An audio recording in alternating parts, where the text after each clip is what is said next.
অনেক দিনই তো হলো বাইরে খাওয়া হয় না, তাই আজ ভাবলাম ডিনারটা বাইরে থেকেই সেরে আসি। হ্যালো, আমি সাথী।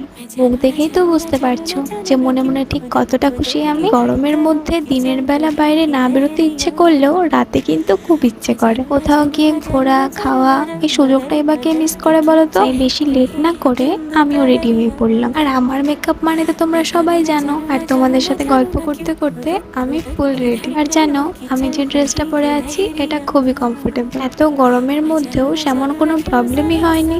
এবার বেরোবো, তবে বেরোনোর আগে তোমরাই আমাকে দেখে বলো তো কেমন লাগছে। সাথে নিলাম এই হোয়াইট কালারের ব্যাগটা। আচ্ছা, অনেক গল্প হয়েছে, এবার বেরোনো যাক। আমরা তো বেরিয়েছি অনেক লেটে, তারপর আবার যেতে যেতে বেজে গেছে রাত 10টা। তারপরেও গিয়ে দেখি যে রেস্টুরেন্টের সামনে অনেক ভিড়। বাইরে বেশ কিছুক্ষণ বসে ওয়েট করেছিলাম, তারপরে ভেতরে ঢুকলাম। আজ তো আমি আবার এসেছি নাসাতে। সত্যি বলতে এখানের খাবার দাবার আমার খুবই ভালো লাগে। যাই হোক, খেতে খেতে বেশ অনেকটা লেট হয়ে গিয়েছে, এবার বাড়ি ফেরার পালা। রাতের বেলা রাস্তাটা বেশ ফাঁকা থাকাতে চারিদিকটা দেখতে না খুব সুন্দর লাগে। এই তো চলে এসেছি বাড়িতে, এবার ঘুমাবো। তাহলে চলো, টাটা।